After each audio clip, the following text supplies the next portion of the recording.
Hello student, मैं हूं आपका फिजिक्स गुरु श्रीराम यादव। फिजिक्स की ऑनलाइन क्लासेस में आपका एक बार फिर से स्वागत है स्टूडेंट। यदि आप हमारा वीडियो पहली बार देख रहे हो तो YouTube चैनल को जरूर सब्सक्राइब कीजिए, साथ में बराबर के बेल आइकन को दबाएं, इससे आने वाले वीडियोज की जानकारी आपको मिल सके और आप उनका भरपूर लाभ उठा सको। स्टूडेंट, आज की क्लास में अपन पढ़ने वाले हैं गाउस के नियम का दूसरा अनुप्रयोग। गाउस के नियम के अनुप्रयोग की अपन बात कर रहे थे अंतिम क्लास में, तो गाउस के नियम का दूसरा अनुप्रयोग है अपना समरूप आवेशित अचालक परत के कारण विद्युत क्षेत्र की तीव्रता अपने को ज्ञात करनी है। अपने पास कोई भी एक अपरिमित समरूप एक समान आवेशित कोई भी अचालक परत है, उस अचालक परत के कारण विद्युत क्षेत्र की तीव्रता का आकलन करना है कि उसके समीप स्थित किसी बिंदु पर विद्युत क्षेत्र की तीव्रता कितनी होगी, उसका समीकरण किस रूप में कैसे प्राप्त होगा अपने को वो देखा जाए यहाँ पर। तो यहाँ पर दूसरे अनुप्रयोग की बात करें स्टूडेंट, अपन यहाँ पर गाउस के नियम का दूसरा अनुप्रयोग, जिसमें यहाँ पर अपन एक अचालक परत की बात कर रहे हैं। तो मान लो अपने पास कोई अचालक परत है जिसको आवेश दिया जाएगा। यदि किसी अचालक परत को आवेश दिया जाएगा तो वह आवेश उस अचालक परत के संपूर्ण पृष्ठ पर एक समान रूप से वितरित होगा। तो एक समान रूप से कोई भी आवेशित अचालक परत है, उस अचालक परत के कारण उत्पन्न विद्युत क्षेत्र की दिशा ज्ञात करें पहले। तो उत्पन्न विद्युत क्षेत्र की दिशा ज्ञात करने के लिए वही अपने पास एक अपरिमित अचालक परत है। तो बात करें यहाँ पर अचालक परत की, तो अपने पास एक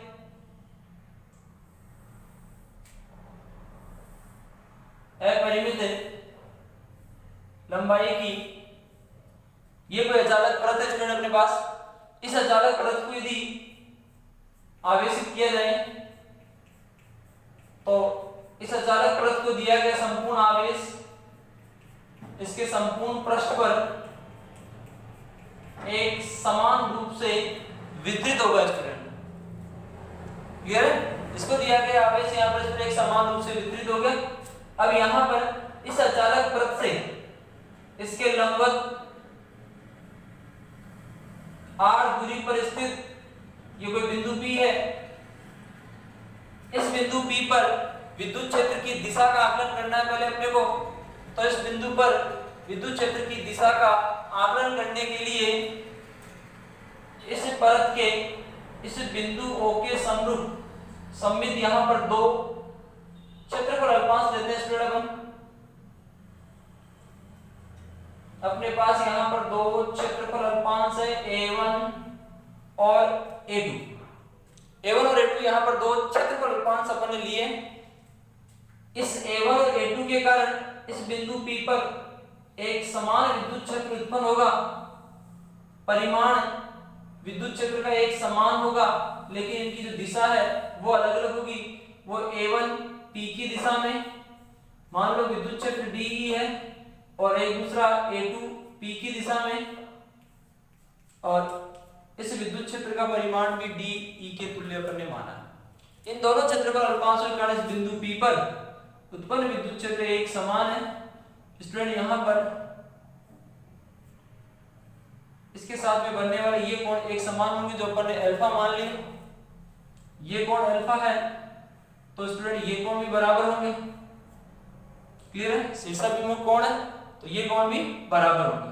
तो यहां पर अपने पास ये जो विद्युत क्षेत्र है इसको यदि अपन घटकों में विभाजित करें तो यहां पर इसका घटक DE cos थीटा, इसका लंबवत घटक DE sin थीटा, इसी प्रकार इसका क्षैतिज घटक इसी दिशा में DE cos थीटा, इसका दूसरा घटक इसके लंबवत DE sin थीटा के रूप में होगा।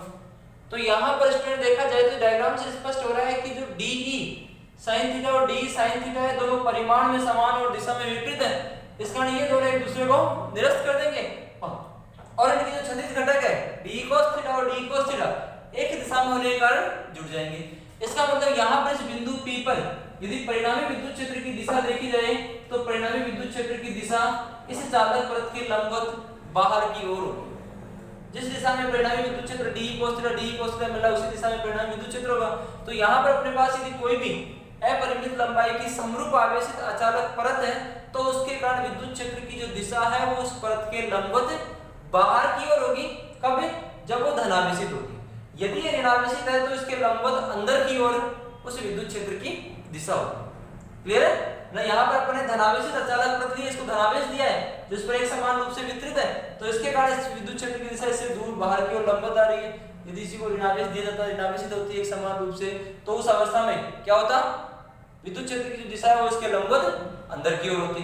क्लियर है? तो यहाँ पर इसकी दिशा अपन ने ज्ञात की। अब यहाँ पर इसके परिमाण की अपन बात करें तो स्टूडेंट इसका परिमाण ज्ञात करने के लिए इसे चालक वृत्त के लंबवत वही बिंदु P लेते हैं। उस बिंदु P पर विद्युत क्षेत्र की दिशा का आकलन करने के लिए, विद्युत क्षेत्र के परिमाण का आकलन करने के लिए गाउस के नियम का उपयोग करें। गाउस का नियम गाउसीय प्रश्नों के ऊपर लागू होता है, गाउसीय प्रश्न की रचना करनी पड़ती है। तो यहाँ पर इसके अंतर्गत एक गाउसीय प्रश्न की रचना करते हैं, तो वही अपने पास समरूप आवेशित अचालक वृत्त है। इसी डायग्राम को फिर से दोहराते हैं स्टूडेंट। समरूप आवेशित अचालक वृत्त यहाँ पर दी गई है, वही उसको धनावेश दिया गया जो उसके संपूर्ण पृष्ठ पर एक समान रूप से वितरित हो गया। स्टूडेंट यदि इसको दिया गया आवेश Q है,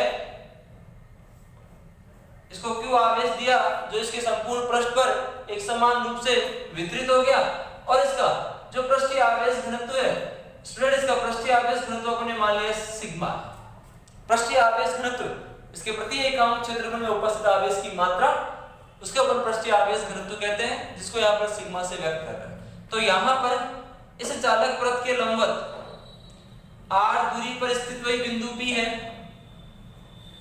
इस बिंदु P पर विद्युत क्षेत्र की तीव्रता ज्ञात करनी है। तो विद्युत क्षेत्र की तीव्रता ज्ञात करने के लिए क्या करें? बिंदु P से गुजरते हुए एक गाउसीय पृष्ठ की रचना करते हैं। तो बिंदु P से गुजरते हुए एक 2r लंबाई क्या करते हैं स्टूडेंट? बिंदु P से गुजरते हुए एक 2r लंबाई के बेलनाकार गाउसीय पृष्ठ की रचना करते हैं स्टूडेंट। बेलनाकार गाउसीय पृष्ठ यहां पर अपन ने लिया है,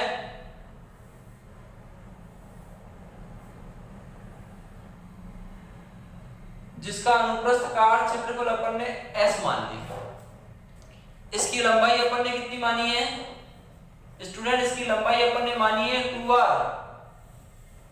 इसे अचालक वृत्त के एक और r लंबाई और दूसरी ओर r लंबाई, तो 2r लंबाई का ये बेलनाकार गाउसीय पृष्ठ लिया है स्टूडेंट अपन ने।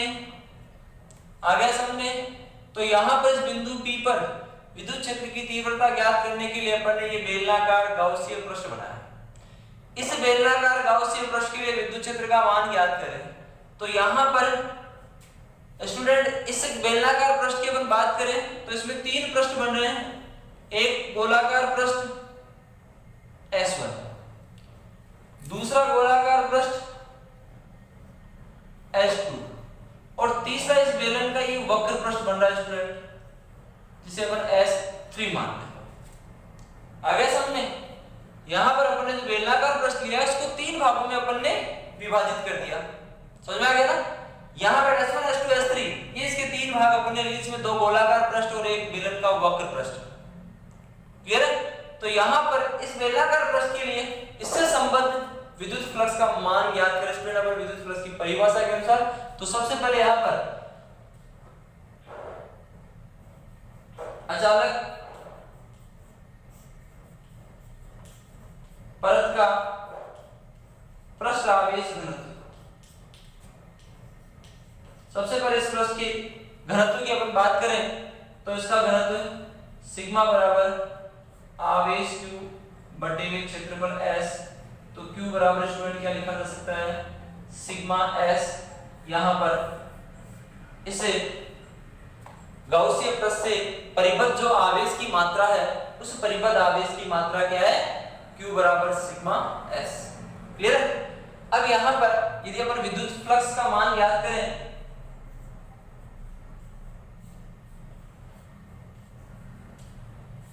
तो विद्युत फ्लक्स की परिभाषा से इसका मान ज्ञात करें स्टूडेंट, क्या होगा? इस गाउसीय पृष्ठ के लिए जो विद्युत फ्लक्स है वो फाई बराबर समाकलन E डॉट ds क्षेत्रफल पृष्ठ S के लिए। तो यहां पर स्टूडेंट इस गाउसियन पृष्ठ को अपने तीन भागों में विभाजित किया है, तो इस समीकरण के भी अपन तीन भाग बना सकते हैं। समाकलन E डॉट ds S1 पृष्ठ के लिए, समाकलन E डॉट ds S2 पृष्ठ के लिए, समाकलन E डॉट ds S3 पृष्ठ के लिए। फाई के बराबर के लिखा जा सकता है स्टूडेंट। आगे बात समझ में। अब यहाँ पर E और ds के मध्य बनने वाला कोण इन तीनों प्रश्नों के लिए देखो, यहाँ पर सबसे पहले S1 की बात करें स्टूडेंट अपन, सबसे पहले S1, तो S1 पर अपन ने वही ds अल्पांश ले लिया, यहाँ पर अपन ने ds अल्पांश ले लिया। इस ds अल्पांश की जो दिशा है वो ये रही बाहर की ओर। अचानक परत के कारण जो विद्युत क्षेत्र है वो भी क्या होगा, इसके लंबवत बाहर की ओर। तो इसका मतलब यहाँ पर स्टूडेंट थीटा बराबर क्या हो गया, यहाँ पर स्टूडेंट अपने को थीटा बराबर मिल गया 0 डिग्री, सही है। इसी प्रकार S2 पृष्ठ की अपन बात करें स्टूडेंट, तो वही क्षेत्रफल अल्पांश अपन ने ds यहाँ पर भी ले लिया। इसके लिए यहाँ पर ds क्षेत्रफल अल्पांश की दिशा है वो इस ओर रहेगी, क्लियर है। यहाँ पर विद्युत क्षेत्र की जो दिशा है वो भी बाहर की ओर होगी, तो इसलिए थीटा बराबर यहाँ पर भी क्या मिल गया 0 डिग्री मिल गया।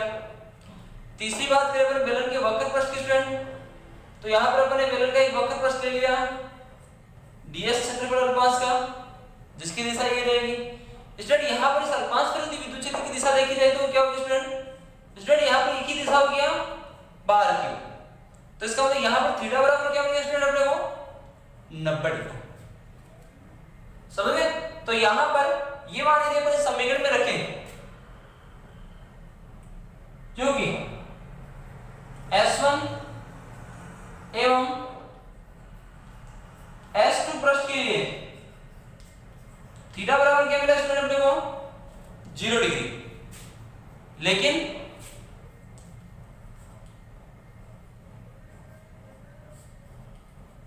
S3 के लिए थीटा बराबर क्या होगा स्टूडेंट 90 डिग्री होगा। आगे बात समझ में, डायग्राम दर्शाया मैंने, तो ये हमारे समीकरण पर रखते स्टूडेंट अपने को क्या मिल गया, अपने को यहाँ पर फाई बराबर स्टूडेंट मिल गया समाकलन eds S1 के लिए प्लस समाकलन eds S2 के लिए प्लस S3 के लिए क्या हो गया 0 हो गया स्टूडेंट। क्यों, क्योंकि यहाँ पर E डॉट ds को अपन eds cos थीटा लिखेंगे, थीटा का मान यहाँ पर 0 0 है तो cos 0 का मान 1 होगा, यहाँ पर थीटा का मान 90 है तो cos 90 का मान क्या हो जाएगा 0 हो जाएगा स्टूडेंट। तो यहाँ पर फाई बराबर अपने क्या मिला स्टूडेंट E गाउसियन पृष्ठ के प्रत्येक बिंदु पर एक समान होगा, तो E को समाकलन से बाहर ले लिया अपन ने, और समाकलन ds की अपन बात करें स्टूडेंट, समाकलन ds वक्र पृष्ठ है और बेलन का वक्र पृष्ठ अपन ने कितना माना स्टूडेंट S माना है, तो इसका मतलब समाकलन ds बेलन का ये गोलाकार पृष्ठ बेलन का ये गोलाकार पृष्ठ लिया अपन ने, तो यहाँ पर अनुप्रस्थ काट जिसे अपन बोल सकते हैं, तो ये समाकलन ds के स्थान पर s आ गया। तो इसका मतलब फाई बराबर अपने को क्या मिल गया 2e s मिल गया स्टूडेंट। आगे बात याद है समझे। अब यहाँ पर गाउस के नियम का उपयोग करें अपन, गाउस के नियम से इस गाउसीय पृष्ठ से परिबद्ध आवेश से संबद्ध विद्युत फ्लक्स का मान परिबद्ध आवेश और एप्सिलॉन नॉट का गुणनफल है, तो q upon epsilon not. Student यहाँ पर q के स्थान पर देखो, यहाँ पर अपने लिखा है इस गाउसीय पृष्ठ के लिए इससे परिबद्ध आवेश कितना है q बराबर सिग्मा s, तो q के स्थान पर क्या रखे स्टूडेंट अपन सिग्मा s बटे हुए एप्सिलॉन नॉट।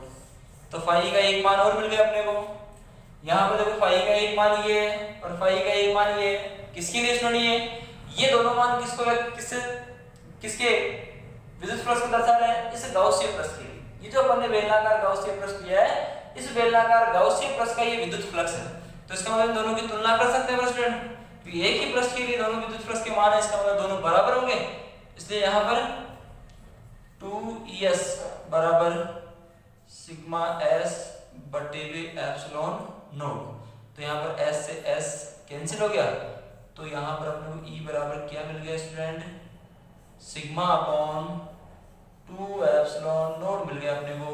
तो यहाँ पर अपन ने जो ये अचालक परत ली थी, इस अचालक परत के कारण इससे 8 दूरी पर स्थित बिंदु P पर विद्युत क्षेत्र की तीव्रता का मान ये रहेगा स्टूडेंट। और यहाँ पर इस समीकरण से ये स्पष्ट है कि विद्युत क्षेत्र का जो मान है वो उस चालक परत से उस बिंदु की दूरी पर निर्भर नहीं करता है। इसका मतलब उस अचालक परत के आसपास के बिंदुओं पर विद्युत क्षेत्र का जो परिमाण होगा वो एक समान रहेगा, विद्युत क्षेत्र के मान में परिवर्तन नहीं होगा। विद्युत क्षेत्र का मान दूरी पर निर्भर नहीं कर रहा है, समझ गए ना, विद्युत क्षेत्र का मान दूरी पर निर्भर नहीं कर रहा है। तो E बराबर सदिश के रूप में इसे लिखा जाए sigma upon 2 epsilon not n cap यहाँ पर एकांक सदिश है जिसकी दिशा उस अचालक परत के लंबवत बाहर की ओर स्टूडेंट, दूरी पर विद्युत क्षेत्र का मान निर्भर नहीं कर रहा है। तो विद्युत क्षेत्र की दूरी पर निर्भरता का आरेख यदि यहाँ पर खींचा जाए किसके बीच में, E और R के बीच में, तो वो कैसा मिलेगा स्टूडेंट, अपने को एक नियत रेखा के रूप में मिलेगा, क्योंकि यहाँ पर दूरी कितनी ही बढ़ा लो E का मान उतना ही रहेगा स्टूडेंट, उसके मान में कोई परिवर्तन नहीं होगा। तो ये दूसरा अनुप्रयोग, आशा करता हूँ आपको समझ में आया होगा, बहुत अच्छी तरह समझ में आया होगा, आसान लगे तो मैंने आपको समझाया है। सबसे पहले यहाँ पर अपन ने अचालक परत के कारण विद्युत क्षेत्र की दिशा ज्ञात की है, और विद्युत क्षेत्र की दिशा क्या है, उस अचालक परत के लंबवत बाहर की ओर है। कब, जब अचालक परत को धनावेशित किया गया है। यदि अचालक परत को ऋणावेशित किया जा रहा है तो विद्युत क्षेत्र की दिशा लंबवत अंदर की ओर होगी स्टूडेंट, क्लियर है। फिर अपन ने विद्युत क्षेत्र की तीव्रता का परिमाण ज्ञात करने के लिए एक बेलनाकार गाउसीय पृष्ठ ले लिया। इस बेलनाकार गाउसीय पृष्ठ के लिए अपन ने विद्युत फ्लक्स का मान ज्ञात कर लिया, एक विद्युत फ्लक्स की परिभाषा से निकाला और एक गाउस के नियम से निकाला। दोनों समीकरणों की तुलना कर ली स्टूडेंट अपन ने, और यहाँ पर अपने को E बराबर मिल गया सिग्मा अपॉन 2 एप्सिलॉन नॉट, जो ये प्रदर्शित करता है कि विद्युत क्षेत्र का जो मान है वो दूरी पर निर्भर नहीं करता है, इसलिए खींचा गया वक्र इस प्रकार मिलेगा अपने को स्टूडेंट। आ गया समझ में, स्क्रीनशॉट लीजिए इसका और इसके नोट्स बनाइए बहुत अच्छे। दूसरा अनुप्रयोग था अपना अपरिमित समरूप आवेशित अचालक परत के कारण विद्युत क्षेत्र की तीव्रता, जो आपको अच्छी तरह समझ में आया होगा। तो यहाँ पर दूसरा अनुप्रयोग, अब यहाँ पर जल्दी से उतारिए, स्क्रीनशॉट लीजिए इसका, आप इसके नोट्स बनाइए बाद में। अब यहाँ पर इस पर आधारित एक न्यूमेरिकल देखिए अपन अचालक परत के लिए। तो यहाँ पर मैं इसको मिटा रहा हूँ, समझ में आया होगा आपको। देखो इसका क्वेश्चन देखो, एक सूत्र अपने को मिल गया, क्या है स्टूडेंट सूत्र, अचालक परत के कारण विद्युत क्षेत्र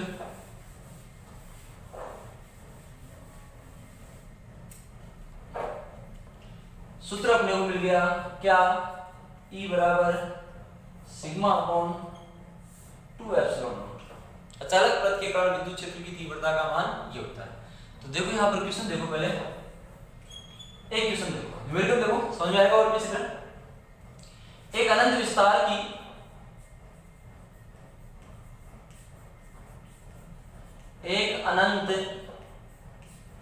विस्तार की अचालक परत के 1 सेंटीमीटर स्क्वायर क्षेत्रफल में 17.70 माइक्रोकूलम आवेश रखा है। समझे, अनंत विस्तार की एक अचालक परत है जिसके 1 सेंटीमीटर स्क्वायर क्षेत्रफल में 17.70 माइक्रोकूलम का आवेश रखा हुआ है स्टूडेंट। तो अपने को विद्युत क्षेत्र की तीव्रता ज्ञात करनी है।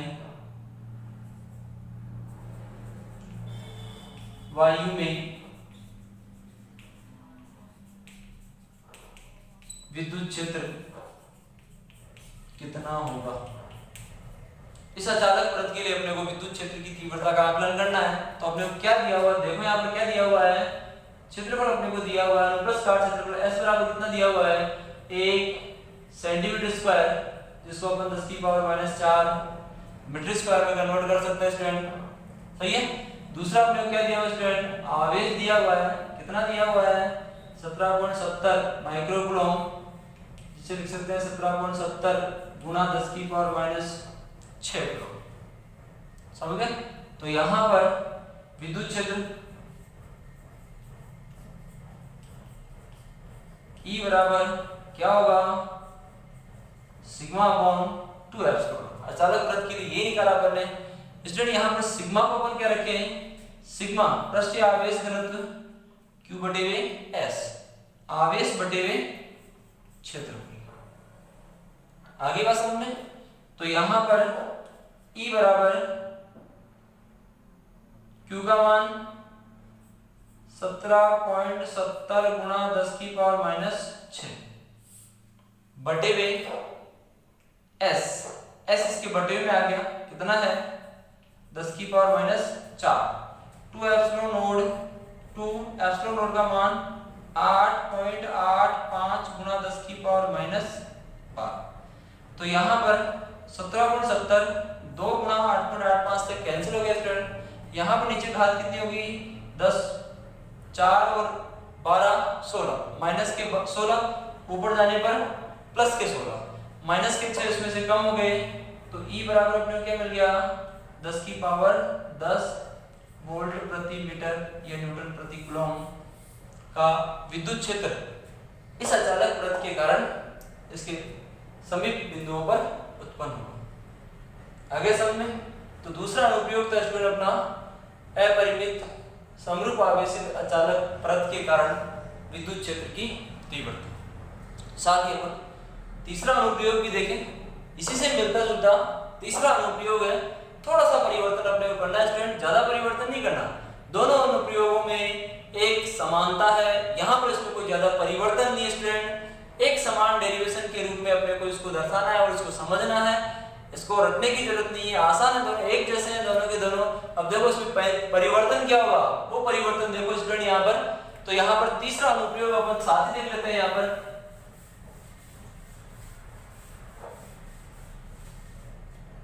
हाँ, तीसरा अनुप्रयोग इसी में परिवर्तन कर रहा हूं स्टूडेंट।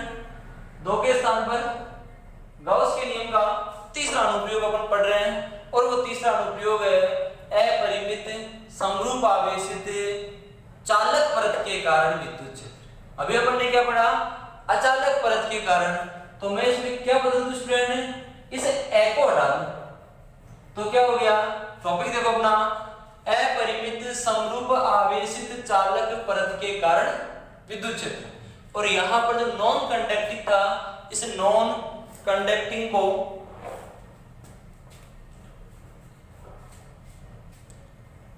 कंडक्टिंग शीट कर देता हूं। चालक परत के कारण विद्युत क्षेत्र का मान अपने को ज्ञात करना। सही है। तो यहां पर यदि किसी चालक परत को आवेश देते हैं, एक समान रूप से आवेशित कोई चालक परत है, उस एक समान रूप से आवेशित चालक परत के कारण विद्युत क्षेत्र की जो दिशा होगी वह चालक परत के समान ही स्टूडेंट, उसमें कोई ज्यादा परिवर्तन नहीं करना है। सब ऐसे कैसे, जैसे अचालक परत के लिए अपन ने विद्युत क्षेत्र की दिशा ज्ञात की, उसी प्रकार चालक परत के कारण विद्युत क्षेत्र की दिशा ज्ञात की जा सकती है। और चालक परत के कारण विद्युत क्षेत्र किस दिशा में होगा स्टूडेंट, यदि अपने पास कोई धनावेशी चालक परत है तो उसके समीप किसी बिंदु पर विद्युत क्षेत्र की जो दिशा है वो उसके लंबवत बाहर की ओर होगी स्टूडेंट। तो यहाँ पर विद्युत क्षेत्र की दिशा चालक परत के लंबवत बाहर की ओर धनावेशित होने पर और अंदर की ओर ऋणावेशित होने पर। तो दिशा का पता चल गया। अब अपने को ज्ञात क्या करना है, विद्युत क्षेत्र की तीव्रता का मान ज्ञात करना है। तो उसके लिए यहाँ पर क्या लें अपन, एक अपरिमित लंबाई की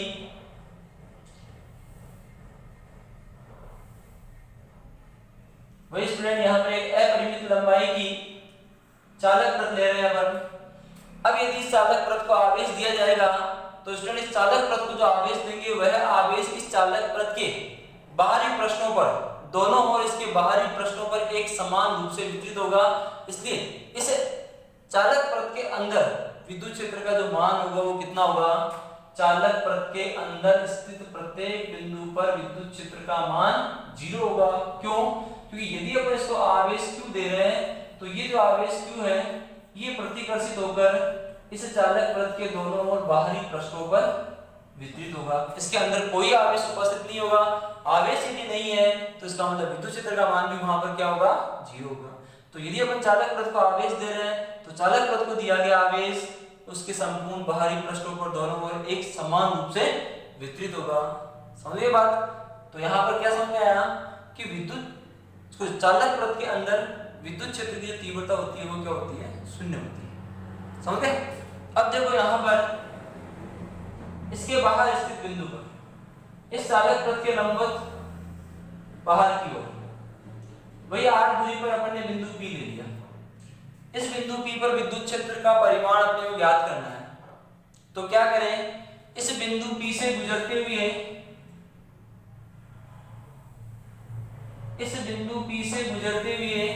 क्या करें, इस बिंदु P से गुजरते हुए R लंबाई और S अनुप्रस्थ काट क्षेत्रफल, इसका अनुप्रस्थ काट क्षेत्रफल कितना है, S अनुप्रस्थ काट क्षेत्रफल के एक बेलनाकार गाउसीय पृष्ठ की रचना करते हैं। सही है। इस गाउसीय पृष्ठ की वहां पर 3 भाग है स्टूडेंट। एक पृष्ठ S1 है, दूसरा गोलाकार पृष्ठ S2 है और तीसरा वक्र पृष्ठ S3 है स्टूडेंट। समझ के बाद डायग्राम को पूरा करें पहले यहाँ पर।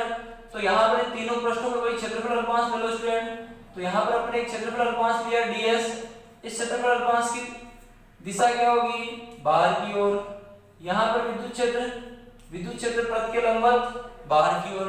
इसका मतलब यहाँ पर थीटा बराबर क्या है, E और ds दोनों क्या है, समांतर है।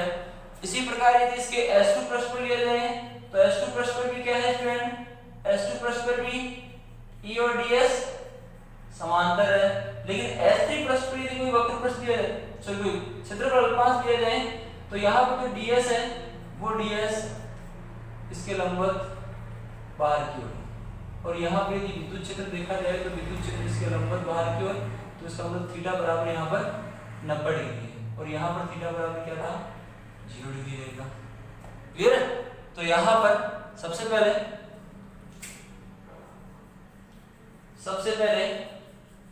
चालक पृष्ठ का पृष्ठ आवेश घनत्व सिग्मा बराबर Q अपॉन S। तो इसका मतलब इस गाउसीय पृष्ठ में परिबद्ध जो आवेश की मात्रा है वो क्या है, Q बराबर सिग्मा S के तुल्य है। फिर इसके बाद में विद्युत प्लस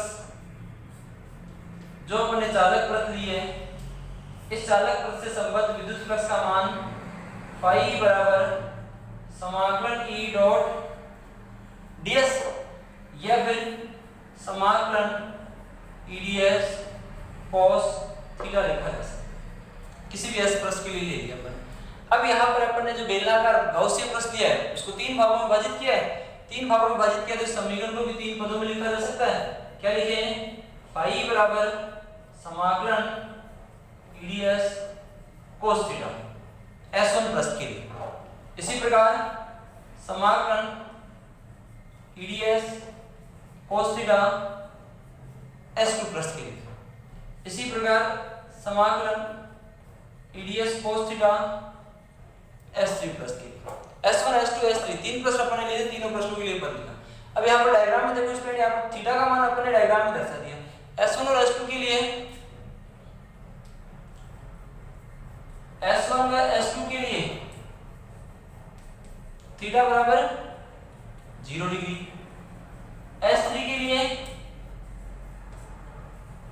थीटा बराबर क्या है, 90 डिग्री है। अगली बात समझ में। तो यहाँ पर ये मान इस समीकरण में रखे तो स्टूडेंट फाई बराबर अपने को क्या मिलेगा, फाई बराबर अपने को मिल रहा है समाकलन EDS S1 पृष्ठ के लिए प्लस 0 प्लस 0। क्यों है स्टूडेंट, देखो इधर पहले पद में थीटा का मान 0 डिग्री हो गया, cos 0 का मान 1 हो गया, बाकी पद बच गया यहाँ पर। दूसरे पद में देखो स्टूडेंट थीटा का मान 0 डिग्री, cos 0 का मान 1 हो गया, लेकिन दूसरे प्रश्न में E का मान क्या है, दूसरा प्रश्न S2 कहां पर है, चालक पृष्ठ के अंदर की ओर, और चालक पृष्ठ के अंदर विद्युत क्षेत्र का मान क्या है, 0 है। तो यहाँ पर E का मान 0 स्टूडेंट, तो यहाँ पे इसमें ये पद भी क्या हो जाएगा, 0 हो जाएगा।